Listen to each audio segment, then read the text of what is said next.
السلام عليكم ورحمة الله وبركاته. الحمد لله والصلاة والسلام على رسول الله وعلى آله وصحبه ومن والاه. سبحانك لا علم لنا إلا ما علمتنا إنك أنت العليم الحكيم ولا حول ولا قوة إلا بالله العلي العظيم. ربنا اشرح لنا صدورنا ويسر لنا أمورنا وقنا عذاب النار. Amma ba'da. Tuan pengacara majlis malam ini, yang berusaha tuan imam rawatib, jawatankuasa qaryah, jawatankuasa pengurusan masjid, muslimin, muslimat, mukminin, mukminat, semoga kita semua malam ini dirahmati Allah Subhanahu wa ta'ala. Asbabnya kita malam ini berada dalam masjid yang merupakan tempat turunnya rahmat Allah. Berada pula dalam majlis ilmu yang disebut sebagai taman syurga. Padanya zikir Allah.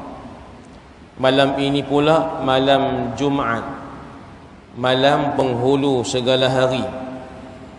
Padanya dan esoknya ada saat yang Allah Ta'ala kabulkan doa dan waktu itu dirahsiakan. Semoga kita sentiasa berdoa pada malam ini dan esoknya.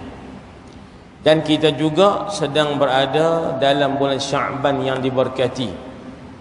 Dan Sya'ban ini adalah jambatan untuk kita sampai di hujungnya Ramadan yang diberkati.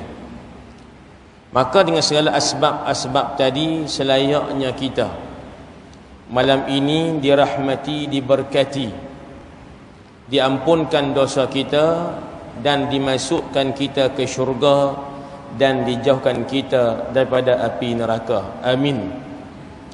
Tuan-tuan, tema majlis kita malam ni Ahlan ya Ramadan.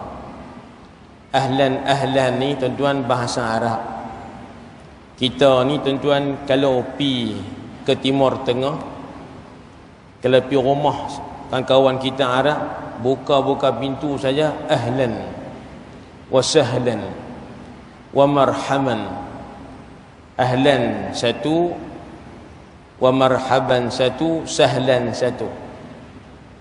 Perkataan ahlan ini ialah nak habaq kata tetamu yang mai rumah kita, dengan kita tu satu keluarga. Ahlan ni engkau adalah keluarga kami, ahli kami. Jadi walaupun kamu tu tetamu, kami tuan rumah, tapi jangan berasa berasing. Kita ni satu keluarga. Ahlan marhaban ya Ramadan. Kita nak habaq kata orang-orang beriman ni tuan-tuan sebagai makhluk yang Allah Ta'ala cipta, duk dunia ini sebagai khalifah untuk tuan-tuan membawa risalah Islam. Maka antara tetamu yang kita sambut setiap tahun kita selama sebulan ialah namanya Ramadan. Bila tersebut ahlan Ramadan, kita nak habaq kita ni sedia sentiasa tuan-tuan, orang kata buka pintu untuk menyambut datangnya Ramadan sebagai ahli dan keluarga kita. Tuan-tuan sekalian, itu tema kita lah. Tuan-tuan, malam ni kalau ikut hasrat ataupun cadangan asal juga, untuk kita kongsi malam ini tentang fiqhus siyam, fiqh puasa yang bermaksud hukum hakam syarak yang bersangkut dengan ibadat puasa. Fiqh ni nama subjek. Fiqh tu makna apa? Hukum syarak yang berasaskan amali. Tuan-tuan, yang sama ada wajib ataupun sunat hukumnya, ataupun makruh, haram ataupun harus. Kesemua hukum 5 itu dia duduk di bawah bumbung fiqh. Bila tersebut fiqh puasa, maknanya kita akan bincang 5 hukum tadi yang bersangkut dengan puasa kita. Tuan-tuan, saya juga malam ini sebagaimana tuan-tuan cadangan kita jugalah, untuk kita masuk sikit sebanyak pandangan-pandangan mazhab 4 dalam ibadat puasa ni. Kalau tak semua pun beberapa isu penting lah. Tuan-tuan, sebut lagu tu, tuan-tuan jangan terkejut. Tuan-tuan kata saya ni hak mazhab Syafi'i pun tak apa nak clear lagi. Nah, tiba-tiba nak cerita 4 mazhab pula. Tuan-tuan, saya yakin yang ada dalam masjid malam ni semua dah clear, sempurna ilmu berkaitan puasa ikut mazhab Syafi'i. Clear. Mazhab lain tu tambah-tambah supaya kita tuan-tuan ada sedikit pengetahuan.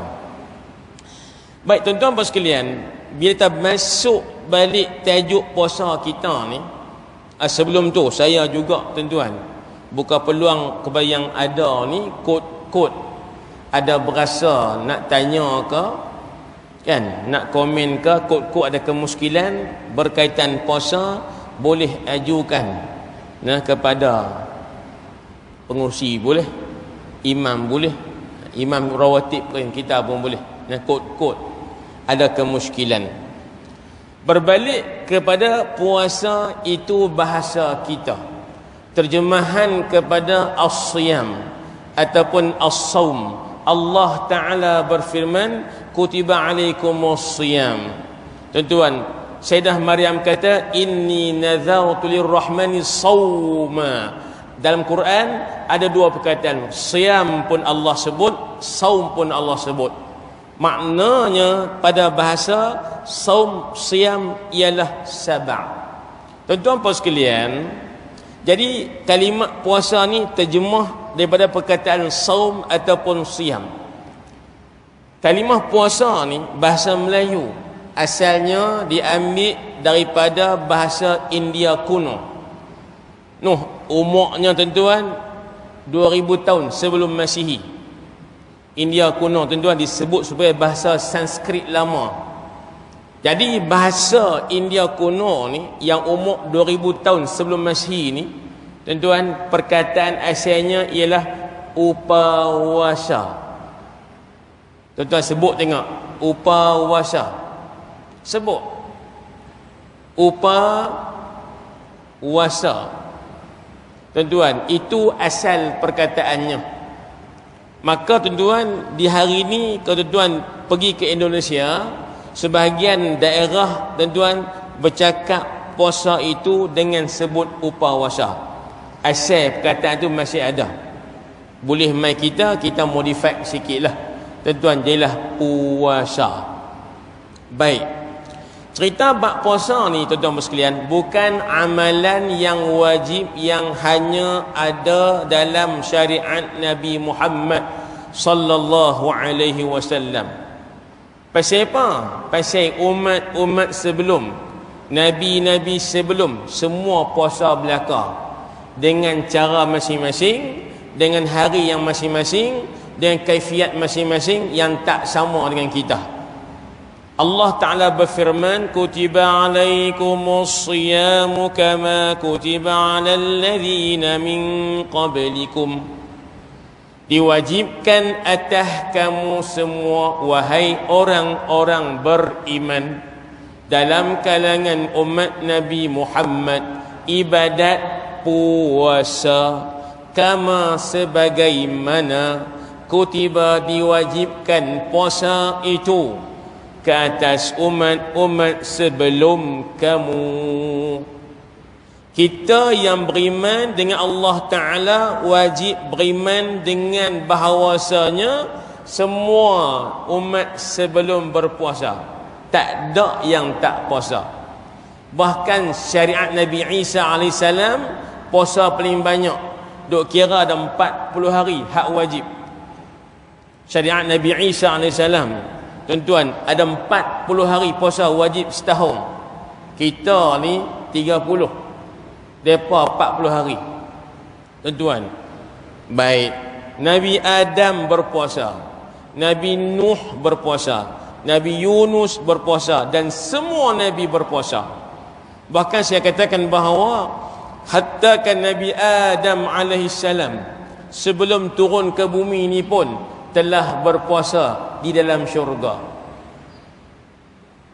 Lalu orang tanya, biar betul, tang mana buktinya? Jawapannya ialah bila Allah Ta'ala ciptakan Nabi Adam dan Hawa selepas itu, tuan-tuan, ada satu larangan dalam syurga. Kan syurga ni tempat nikmat, syurga ni tempat seronok.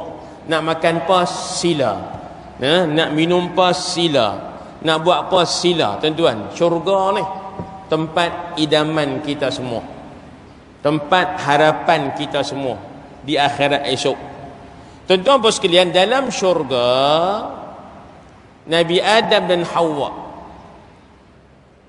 disebut dalam Al-Quran, makanlah, minumlah apa sahaja yang kamu nak, tetapi satu je, ولا تقربا هذه الشجرة فتكونا من الظالمين.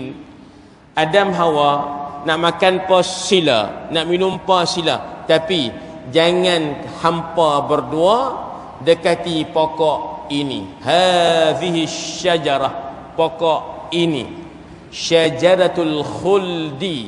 Tuan-tuan, digelar demikian ikut riwayat, pokok itu buahnya jika dimakan kekal, tak mati-mati dengan izin Allah, maka namanya syajatu khuldi, bukan buah kelubi. Dia buat kata, tuan, syajatu al-khuldi.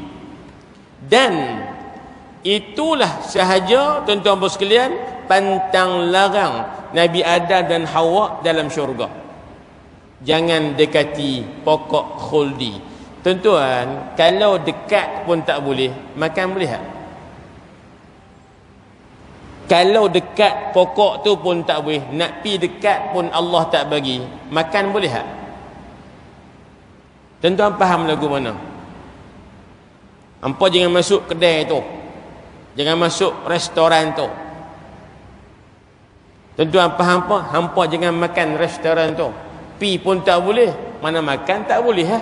Syarat makan kena masuk dulu, tak masuk nak makan lagu mana? Bila Allah Ta'ala larang Nabi Adam dan Hawa dalam syurga jangan dekati pokok ini, mana itulah puasa yang berlaku oleh Nabi Adam dalam syurga Allah Azza wa Jalla. Setuju tak? Setuju tak kenyataan tadi? Pasal apa Ustaz? Sebab puasa-puasa ni sabar, tahan diri.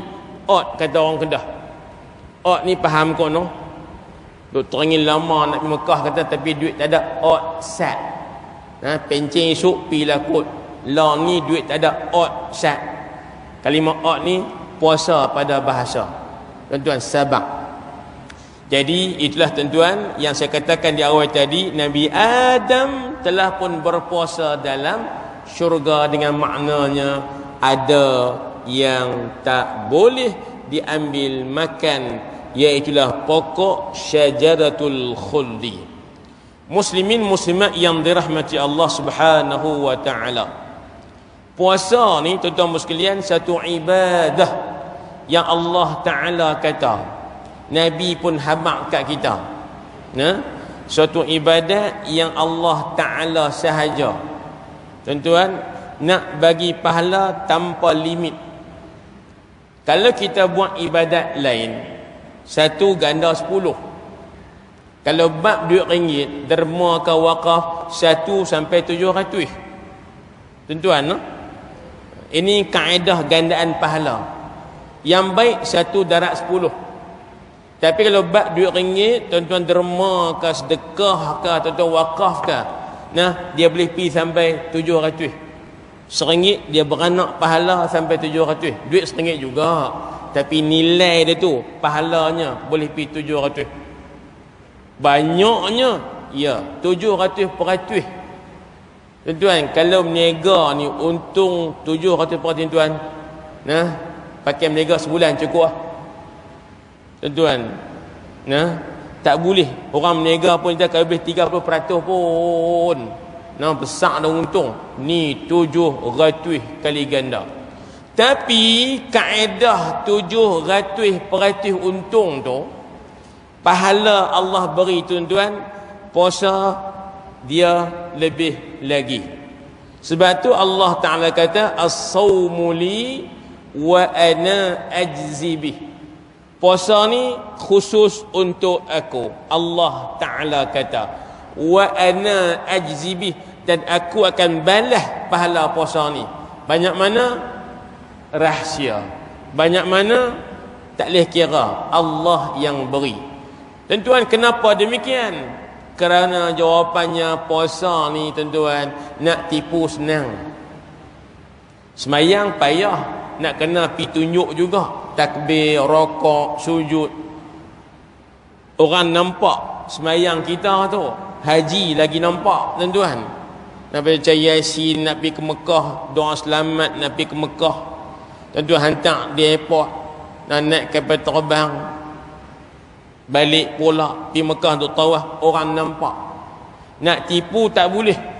Tapi tuan-tuan, puasa ni lain sikit. Puasa ni siapa paling tipu? Tak puasa, tapi nampak macam puasa. Tuan-tuan, pasal apa, ustaz? Pasal puasa ni pantang larangnya ialah tak makan, tak minum. Tuan-tuan, hari ni mungkin ada yang puasa, mungkin ada yang tak puasa. Tuan-tuan, kalau pergi pejabat kerja masuk pukul 8, orang tak tahu tuan-tuan menyorok pagi ke tak? Betul tak? Tuan-tuan masuk kerja pejabat, masuk sekolah sebagai cikgu. Tuan-tuan masuk pejabat pukul 8, 8.30. Orang bukan tahu kita ni makan nyorok dah ke tak lagi. Pasal benar tu dalam perut. Tuan-tuan, mulut pun kering, tak ada minyak. Tuan-tuan, maknanya untuk sempurnakan ibadat puasa ni, tuan-tuan, dia kena jujur. Dia kena integriti. Dia kena amanah dengan iman dia atas perintah Allah Ta'ala. Tuan-tuan, pula tu masanya bukan saat subuh sampai ke maghrib, 13 jam. 13 jam, tuan-tuan sekalian. Itu yang dikatakan kenapa pahala puasa ni Allah Ta'ala kata, aku nak bagi banyak mana, itu hak dia. Hampa kira tak boleh. Tuan-tuan sekalian, berbalik kepada puasa juga, nak sebut sikit tuan-tuan sekalian, bahawasanya puasa dalam syariat Nabi Muhammad difardukan tahun kedua hijrah. Maknanya puasa Ramadan ni tak pernah, tuan-tuan, ada masa Nabi duduk di Mekah. Kok orang tanya, ustaz, Nabi duduk Mekah sebelum hijrah, Nabi puasa Ramadan tak? Jawabnya tak. Takkan kot? Ya. Pasal apa? Pasal Allah Ta'ala perintahkan Nabi puasa tu ialah, tuan, semasa Nabi duduk di Madinah. Bila tu? Tahun kedua selepas hijrah. Maknanya tahun pertama Nabi duduk Madinah tak puasa lagi Ramadan ni. Tuan-tuan, tahun kedua baru Allah Ta'ala perintahkan ayat turun bulan Sya'ban sebelum Ramadan tahun kedua hijrah. Tu ayat tadi kita baca tu nah. Kutiba alaikumusiyam, diwajibkan atas kamu berpuasa. Turun bulan Sya'ban tahun kedua Hijrah. Bawah tu ayat Allah Ta'ala kata apa? Siapa-siapa yang nampak anak bulan dalam kalangan kamu, hendaklah dia berpuasa esok. Itu ayat cerita pasal bila nak start puasa, ialah bila masuk satu Ramadan. Satu Ramadan masuk lagu mana? Dua cara. Cara pertama, genap Syaban 30 hari. Cara kedua, tengok anak bulan malam 30 Syaban, nampak anak bulan Ramadan. Esok satu Ramadan. Tuan-tuan, tak apalah tajuk tu. Yang saya nak habaknya, tuan-tuan bos sekalian, bila difardukan puasa Ramadan tahun kedua Hijrah, kena ingat masa mula-mula perintah puasa. Puasa hak mula-mula tu bukan macam hak kita duk puasa lala ni. Pada sebahagian syaratnya, tang tak makan sama, tang tak minum sama, tang tak boleh jima sama. Tapi ada beza sikit. Masa mula-mula Ramadan difardukan puasa tahun kedua Hijrah, puasa start dengan dua perkara. Ni puasa start harian, lah kita start subuh sampai maghrib, subuh maghrib. Tapi tuan-tuan bos sekalian, masa tahun pertama Allah wajib puasa tu, dia mula puasa harian pertama dengan tuan-tuan selepas solat Isyak. La Isyak pukul 8.45 contoh. Azan 5 minit. Qabliyah tuan-tuan, kemudian qamat, kemudian sembahyang Isyak.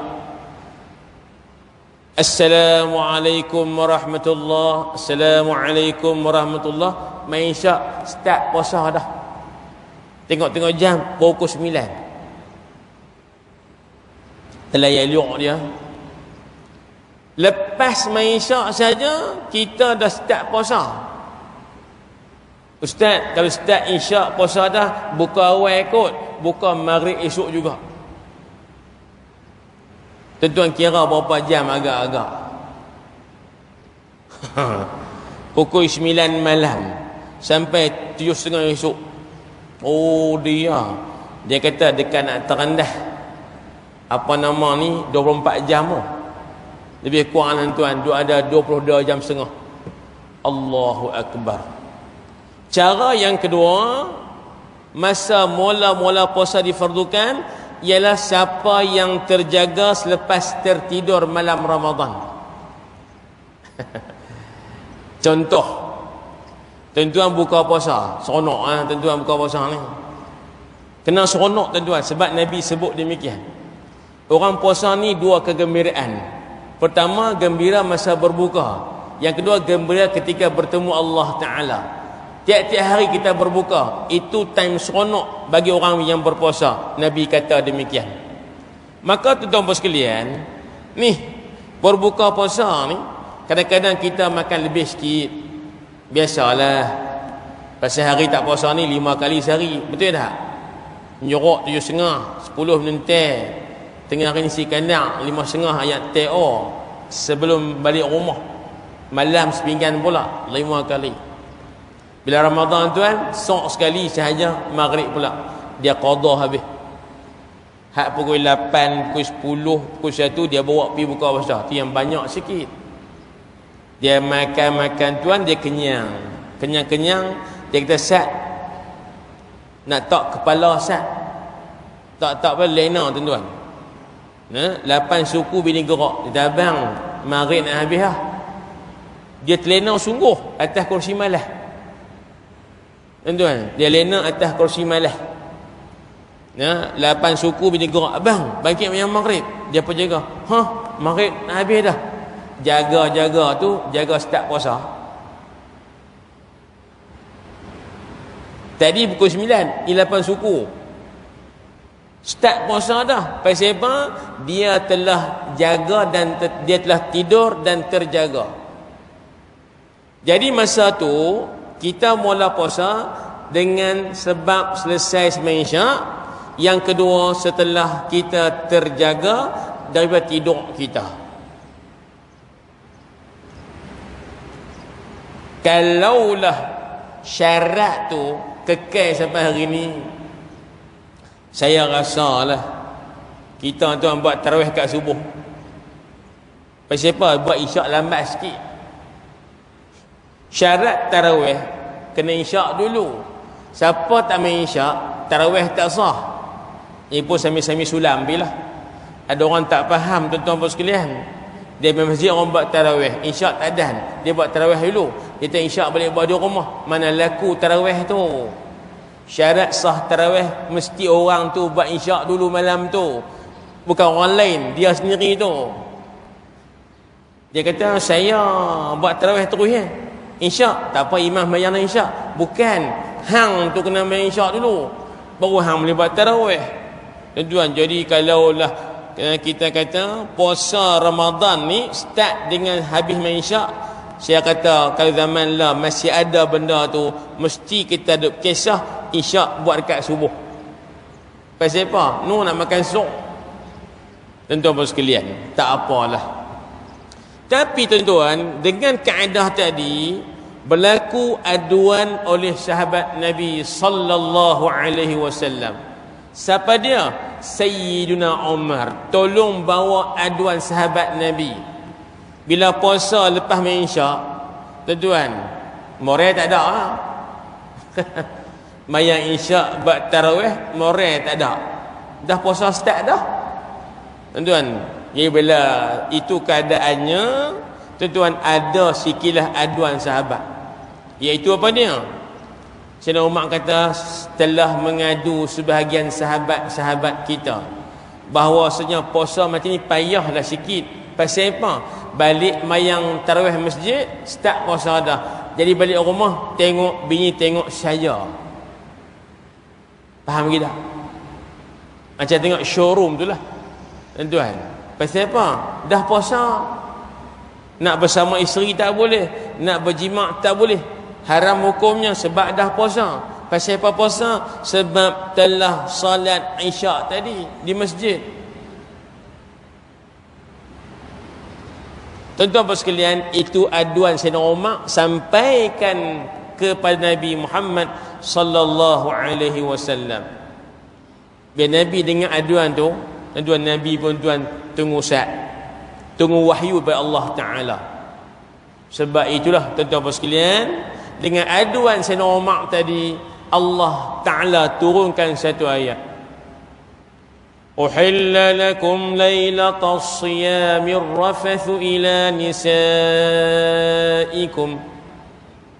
hunna libasul lakum wa antum libasul lahun.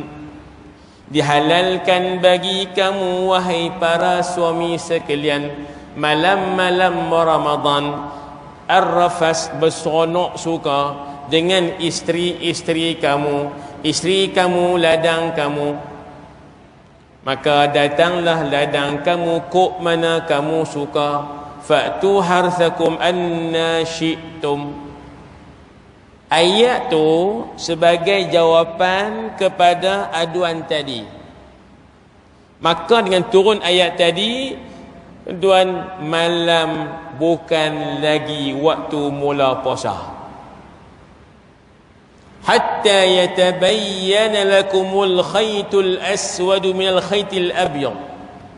Hatta yatabayyana lakumul khaytul abyad minal khaytil aswad. Start puasa tu biar nampak benang putih berbanding benang hitam. Maknanya start puasa ialah bila nampak fajar sadiqa. Fajar sadiq, tuan-tuan, fajar yang terbitnya melintang lagu tu, nah, cerah. Yang ni fajar sadiq, maknanya sekejap lagi ni tuan-tuan akan naik matahari. Siang sungguh, bukan melawak. Nah, dia panggil fajar sadiq. Fajar sadiq ni maknanya masuk waktu subuh. Dia fajar tiap-tiap pagi ada dua. Pertama, fajar kazib. Dia naik menegak lagu ni.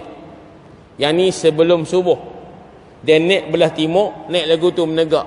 Tuan-tuan, hak ni bukan subuh lagi. Yang ni bohong. Sekali dia hilang balik, gelap pula. Lepas tuan-tuan setengah jam ke apakah, dia naik pula nah, hak yang melintang lagu tu, putih lagu tu di ufuk timur. Itu masuk waktu subuh. Allah Ta'ala kata dengan aduan tadi, malam-malam tak ada puasa. Mayang isyak ke tarawih ke, tak puasa lagi. Puasa hanya start bila dah masuk waktu subuh. Lagi tak subuh, tak puasa. Ini sejarah asal usul puasa yang jadi macam kita duk beramai lala ni. Tuan-tuan puan sekalian, sedikit tambahan tuan-tuan puan sekalian. Biasa sebut tadi puasa dia start dengan subuh. Lagi tak subuh, puasa tak start. Kadang-kadang orang kata, "Ustaz, saya hari ni puasa lama sikit." Awak saya start puasa pukul 12 malam. Ui, pasal apa? Semalam dia kata lepas tarawih itu puasa lapar. Singgah kedai makan siap-siap, dia kata esok pukul 11.30 nyimbang lebih kurang 12 siap. Lepas tu tak bagi makan sok dah. Dia kata semalam puasa awal sikit, pukul 12 start dah. Kita kata dak, puasa ni dia time based on time, timing based. Subuh maghrib, subuh maghrib, tak subuh tak start puasa. Cerita makan sok awal bukan habaq kata puasa start dah. Bahkan kalau orang tak makan sok pun puasa start subuh juga. Ustaz, saya hari ni lega sikit, buat puasa start lambat. Lagu mana? Saya tidur semalam lepas tarawih jaga-jaga 10 pagi. Tidur lepas tarawih, dia kata jaga pukul 10 pagi. Habis tu sok tak makan. Tu pukul 10 pun start puasa. Dak, puasa awak start subuh juga. Cuma awak lena. Tak makan sok, padam muka lah kita kata. Melawak tuan lah. Tapi nak habaq, puasa ni amalannya dia tuan-tuan berasaskan waktu subuh ke maghrib. Tambahan isunya tuan-tuan, bila sebut puasa ni start subuh, baik fardu baik puasa sunat, maka waktu imsak tuan-tuan dia masih belum subuh. Cuma bagi siapa yang bangkit awal, afdalnya makan sok berhenti ketika imsak.